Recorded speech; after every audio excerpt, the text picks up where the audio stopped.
This case started with fear, and then it morphed into what looked like to be the murder of Virginia Taylor.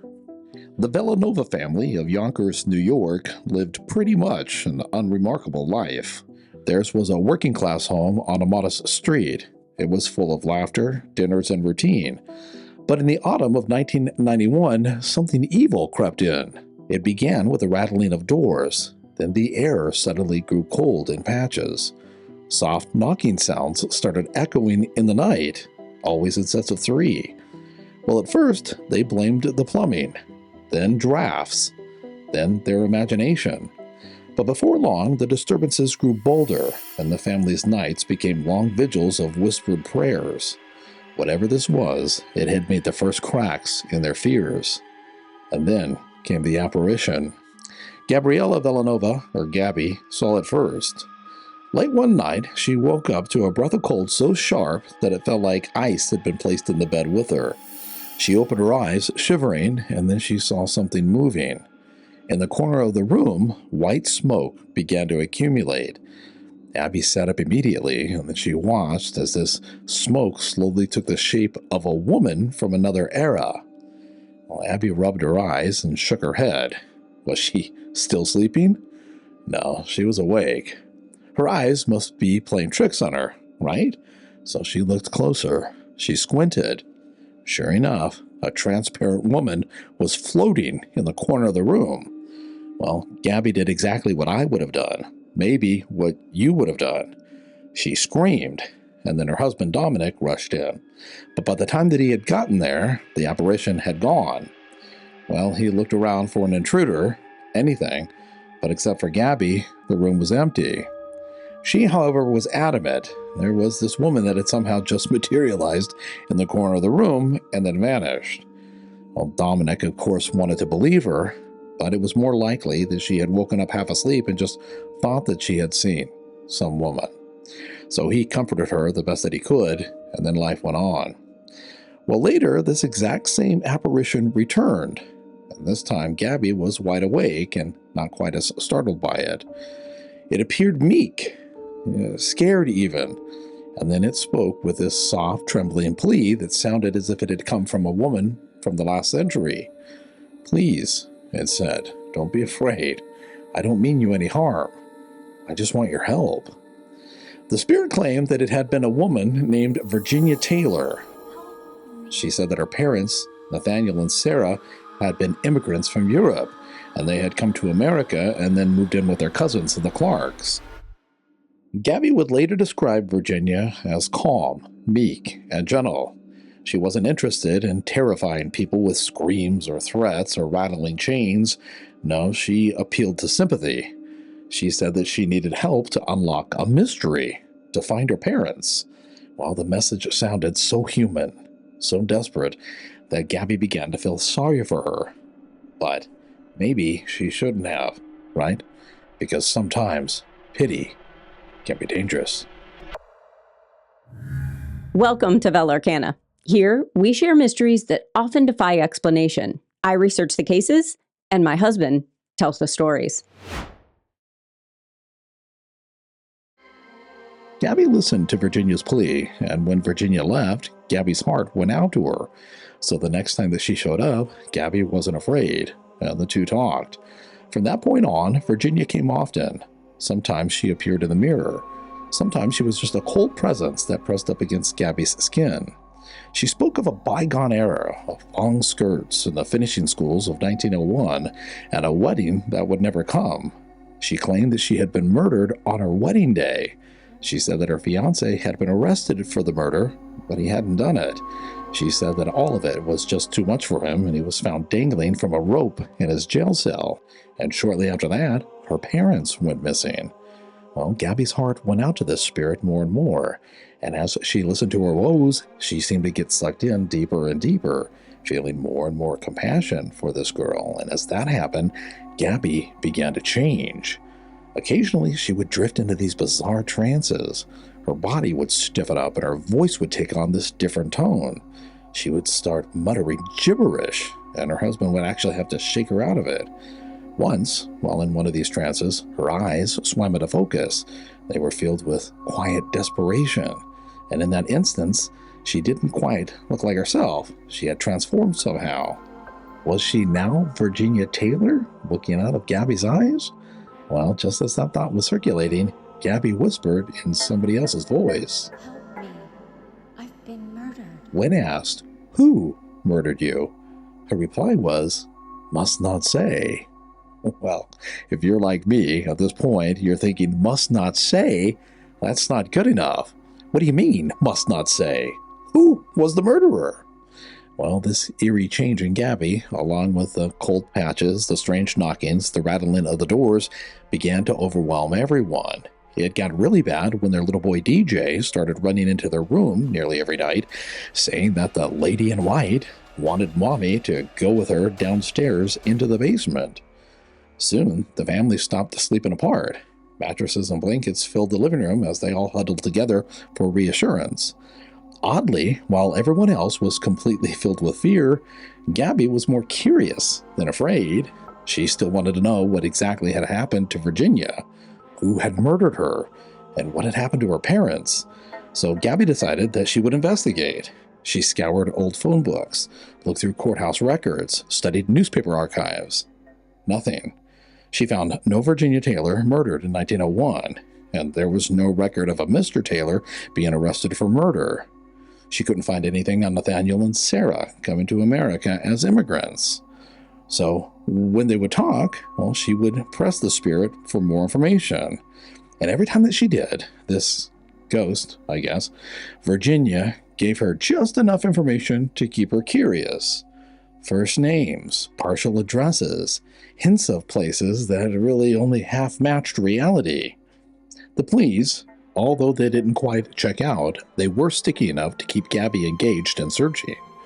Then one day, the ghost urged Gabby to visit the Sleepy Hollow Cemetery. There's a name for you, right? Sounds like a cemetery that would come straight out of a horror novel.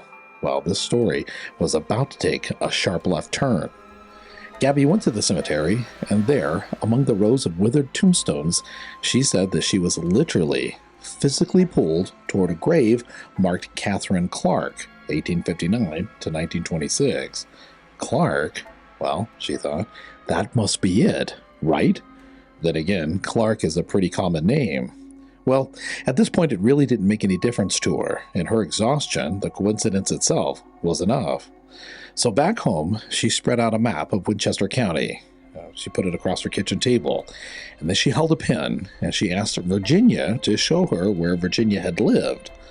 Gabby closed her eyes, and her hand began to shake, and then the tip of the pen touched the paper, and it drew, all on its own, what looked like the letter M, or maybe a W.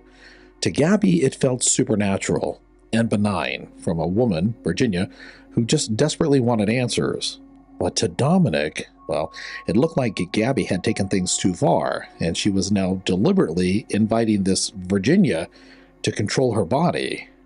At this point, he began to suspect that this Virginia just might not be who she said she was.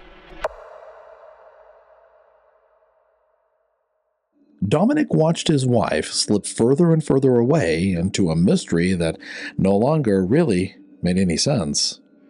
Even though my wife didn't seem scared, I was. I didn't like what was going on at all. Virginia was coming to my wife more and more, and I felt the ghost was starting to, possess her. This spirit would actually go into my wife and try to talk through her lips. At this point, you may be thinking that this story is already pretty crazy. Well, it gets worse. A lot worse. Late one night, when the house was quiet, Dominic's and Gabby's oldest daughter woke up sweating from pain. It felt as if her arms were on fire, so she turned on the light and she discovered that somehow, while she was asleep, she had developed a myriad of red welts that ran down the length of both of her arms. Well, the family doctored them, and then everyone went back to sleep. But within days, she started waking up in the middle of being thrown out of her bed. It was as if she had somehow flung herself in her sleep, or, and I know, this is crazy, someone else, or something else, had flung her from her bed. Then, not long after this, her experience turned into something straight out of an Exorcist movie. Not only was she being flung out of her bed by something that she couldn't see, but she was also being pinned down to her bed by some invisible force. And as she struggled there, welts mysteriously etched themselves into her body. One mark formed the numbers 666. Another appeared as a demonic symbol and burned itself into her stomach. And things only got worse from there. Objects hurled themselves across rooms. Books flew off of shelves. The television started snapping on late at night while everyone was sleeping. The volume full blast. That would scare me to death. Heavy chairs skidded across floors, and sulfuric odors seeped up from the basement. The spirit had said, "Don't be afraid. I don't mean you any harm. I just want your help." So, what was this? Well, Gabby called out to Virginia, and she demanded to know what in the world was going on. Interestingly, when she did, and when she was just about to call BS on this spirit, the ghost of Gabby's deceased father suddenly made himself known. Now that was odd. He hadn't been involved in this mystery at all, and he seemed to be there for only one purpose: to vouch for Virginia. He reassured Gabby that Virginia was a good spirit and the family had nothing to worry about. A good spirit? Really? Well, then what was with all of this violence? Oh, you don't need to worry about that. Just open your minds, open your hearts, and it'll all make sense soon. Well, this was just too much. So Dominic reached out to a local priest who oddly connected them with a police officer. New York City Police Sergeant Ralph Sarchie was, by his own account, a sinner, not a saint. Born in Queens in 1962, he had been a cop for several years, working mostly in the Bronx's toughest neighborhoods. He had seen humanity at its worst: domestic violence, muggings, murders, cruelty with no reason. However, in his off-duty hours, now, check this out, he pursued a different calling, one that he referred to as the work, helping those who believed that they were under spiritual attack. He and a small team, including a demonologist named Joe Forrester, took cases pro bono, armed not with guns and badges, but rather with faith and religious relics. Interestingly, it was November 2nd, 1991, All Souls Day, when Sarchie and Joe arrived at the Villanova's home in Yonkers, and they had absolutely no idea what they were walking into. During their first visit, they were only planning on interviewing the family to determine whether or not there really was a reason to move forward. We went in with no team, minimal supplies, and no idea what waited for us. In retrospect, it was like patrolling a high-crime area with only one bullet. Dominic answered the door with his son, DJ, clinging to his leg, and Sarchie's first thought was, wow, that boy looks like he's been screaming for weeks. Inside, the living room had obviously been turned into a bedroom, and the entire family was sleeping there. Well, Dominic cleared off some seats, and then they all sat down, and Joe began the interview. Dominic said that it had all began with strange sounds in the house, and then Gabby recounted her experiences with Virginia, how she materialized out of smoke, her appearance in the mirror, her pleas for help. As she spoke, the story sounded fantastical, like a fairy tale morphing into a nightmare. Dominic interrupted often, correcting details, and it was obvious that his frustration was mounting. The two had very different viewpoints of what had transpired. The tension between the couple was heavy. Gabby saw Virginia as this soft, sweet soul that was just seeking help, but Dominic saw her as a malicious force full of lies. Sarchie and Joe listened carefully. They had heard patterns like this before. The lonely contacted by something evil, pretending to be harmless. While Joe continued the interview, Sarchie asked if he could walk through the house. Everyone agreed, and he left. As he walked through the house, nothing strange really happened, except maybe the temperature dropped just a little bit. But then at one point, he went down into the basement, and that is when the visit began to change. I didn't have any sense of evil when I first entered the basement, but I could feel menace. The feeling was so overpowering that I stopped dead in my tracks. My heart started racing 100 miles a minute, and I couldn't catch my breath. Then the pain started in my head. It wasn't like a headache, but a piercing pain in my right temple. He said that as the pain in his head grew stronger, his stomach churned and he nearly vomited, but it really didn't make any sense. There was no outward sign of anything that he could see, just this feeling of absolute evil. For a second, he was too terrified to move. All he could do was recite a silent prayer in his mind. Well, he repeated it over and over, and that helped him regain his faith, and then he stumbled back upstairs, pale and shaking. When he returned, he discovered that Joe had uncovered a lot of information about demons, warnings, and blood. While Sarchie had been in the basement, Joe had been asking questions, and it turned out that just a few days before he and Sarchie had arrived, the family had suffered some of the worst parts of this haunting. One night, one of the daughters' mattress was levitated into the air with her on it, and then the mattress was thrown to the floor, and she, of course, with it. From the floor, she looked up and she saw the most hideous, evil entity. Its face had no eyes, just black, empty sockets staring back at her. Terrifying, right? Something that we see all of the time in movies, but to see it in real life? Then it laughed with this horrible snicker that completely paralyzed her with fear. She said that she tried to scream, but nothing came out. Now here's possibly the most interesting thing that Joe had uncovered. When this had happened, Gabby begged Virginia for an explanation. What is going on? And the spirit told her that somehow 5 demons had mysteriously gone into the house, and they weren't going to leave until blood was drawn, and they wanted one of the daughters.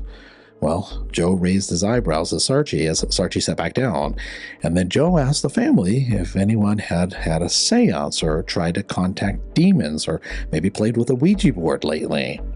Turned out that shortly before all of this had begun, even before the strange sounds in the house, the knockings, the rattlings, the 2 teenage daughters had fooled around with a Ouija board, and they just might have invited a couple of demons into their home. But it was at a party, and it was just all for fun. Well, Joe said that is when it happened. He said that a door had been opened and something had come through. And Virginia? Well, she most certainly was not the spirit of a widowed bride searching for her lost parents. No, she was something much, much more dangerous. A wolf masquerading in sheep's clothing.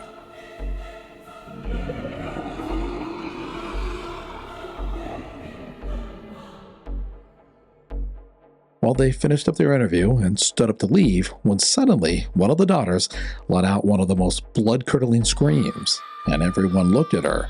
And as they were watching her, a fresh red slash mark appeared on her cheek, and then her head violently jerked sideways, as if some invisible hand had reached up and grabbed a fistful of hair. Well, that was enough. Sarchie hadn't got into this type of work to walk away when people needed him the most, so he and Joe decided that they would stay the night and try to perform an exorcism. Now, that's got to be one of the most entertaining things I've imagined in a while. A New York City police sergeant performing a Catholic exorcism. Well, they sat everyone down and they explained that they were about to try a good old-fashioned exorcism. Sarchie told them that neither he nor Joe were Catholic priests, but each person was given a little religious token, and they were told to hold on to it, and if they felt any fear, to repeat the name of Christ. Now, there are a lot of religions in the world, and I would bet that Catholicism doesn't have the market cornered on banishing evil. I would suspect, if any of this is true, then it's probably more about the person's faith than anything else. Well, as the 2 men began reciting Latin phrases, every dog in the neighborhood began to howl. The sound was deafening, a wailing canine chorus that seemed to answer each Latin phrase as it was uttered, and for just a moment it seemed as if this heaviness just might clear. But whatever it was that was in that house wasn't ready to leave. No, Gabby gasped, and then she went into some weird convulsion. Her eyes rolled back and her body went rigid. A guttural voice, half hers and half something else, rasped, "Holy ones, be gone. Harm will come to all." Her arms locked, her teeth clenched, and the smell of sulfur flooded the room. Sarchie and Joe both pulled out sacred crosses and pressed them against her forehead as they prayed intently for this evil spirit to leave her. Well, Gabby's body violently arched one more time, and then it fell limp. When she opened her eyes, she looked around bewildered. "What just happened?" she whispered. She remembered nothing. Well, the two men continued their warrior-like prayers for the next little bit. Then after a while, the atmosphere did feel lighter. Everyone took a deep breath, and it appeared as if this terrible evilness had gone. So Sarchie and Joe gathered up their things, said their goodbyes, and then they headed back to the Bronx, exhausted but hopeful. And for a time, the peace held. But then the phone rang. It was Dominic. The evil was back, and 10 times worse. Well, Sarchie and Joe decided that they would return, but this time fully prepared. They brought 3 additional investigators, a car full of blessed items, incense, anointed oil, holy salt, and gallons of holy water. When they got there, they took things one step at a time. First, before stepping inside, they prayed for protection. Then the women and children were sent to a nearby church for safety. Only Dominic, Sarchie, and the additional investigators remained. They went through the house carefully and deliberately. They opened every cabinet. They opened every closet. They focused with intent, keeping the image of the entire house in their minds. After a bit, it was eerily still, but each man felt a charge in the air, like the seconds just before a thunderstorm. And then they started to pray and move through the house, blessing each room as they went. We worked in pairs, so one could keep praying while the other one stayed alert. Demons attack you when you're tired, distracted, or afraid. Then, deep in the night, as the expression goes, all hell broke loose. Somewhere after midnight, the ritual intensified. Loud noises erupted, poundings from within the walls, rattling of pipes, distant growls. Well, the men kept praying. They took time in each room, but when they reached the basement, the place that had first paralyzed Sarchie, he felt that same fear. This time, however, he was determined to power through it. He kept praying, ignoring the urge to run, and for just a moment, it was chaos in his mind. And at the very brink of madness, it all stopped. And silence came, a clean, empty quietness. The men stood still, and Joe whispered, "It's gone." And almost at that exact same moment, Dominic's phone rang. It was the priest from the church where the family was waiting. He said that a sudden peace had come over Gabby, something she hadn't felt in months. When the family returned, they all stepped inside cautiously, and they waited for just a moment. And then they all burst into tears. The air was fresh. It truly was over. They all took a moment and prayed. No one cheered. No one celebrated. They simply thanked God for the mercy and protection. Ralph Sarchie never took payment. The victory, he said, well, it belongs to God. We're just the foot soldiers. In all of the ways that mattered most, life returned to normal for the Villanova family. The strange knockings, the cold spots, they all stopped. The children all slept through the night. Dominic found a new job. But peace after horror seems as if it's never quite absolute, right? So often there are those echoes. In this case, Gabby occasionally wakes from dreams. Strange dreams of a woman calling out to her for help. Sometimes the dog barks at the basement stairs. Then he lays back down again, as if he had been remembering something that he most probably would have liked to have forgotten. To the family, these small reminders are proof of 2 things. 1, evil is real, and 2, it most certainly can be defeated. Ralph Sarchie spent nearly 2 decades as a cop in one of New York's roughest precincts, a place nicknamed the Alamo. He said that he's seen all types of cruelty done by human hands, but what he faced in Yonkers, he says, that comes from something much, much deeper. I've seen every horror one person can inflict on another, but the devil frightens me more, because the devil uses us to hurt each other. Sarchie is now retired, and for him the work was never a career. It was a calling that tested his faith more than any crime scene ever had. He often described the irony of his role. a sinner with a badge, performing holy work and fighting evil. He never claimed perfection, only conviction. Skeptics, and in this case, I probably am one of them, of course see the Villanova case differently. They argue that stress, suggestion, and fear can often create powerful illusions, and what one person calls demonic, another might see as psychological. And perhaps they're right. The human mind, after all, is pretty good at summoning its own demons, isn't it?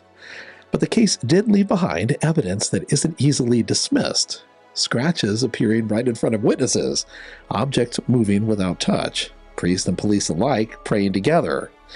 Whether it was supernatural or not, something inside of that house changed people's lives forever. And maybe that's the point. Perhaps the value of stories like these isn't in proving that demons or the supernatural exist, but rather in reminding us that darkness sure does, and that courage and faith, or sometimes just sheer defiance, are still the best ways to confront it. As Sarchie said years later, maybe the devil doesn't really care so much about scariness as much as he just wants us to give up, because once you stop fighting, well, then he's already won, right? As night settles on the old Yonkers street, the Villanova house looks utterly ordinary again. Children's voices echo from neighboring yards. A dog barks and lights flicker on from behind drawn curtains. But those who lived through the winter of 1991 remember something else. The months when a polite voice, calling itself Virginia Taylor, turned their lives inside out. They remember the false sympathy that hid something ancient, something sinister. They remember that the way to faith, once forgotten, became their only weapon.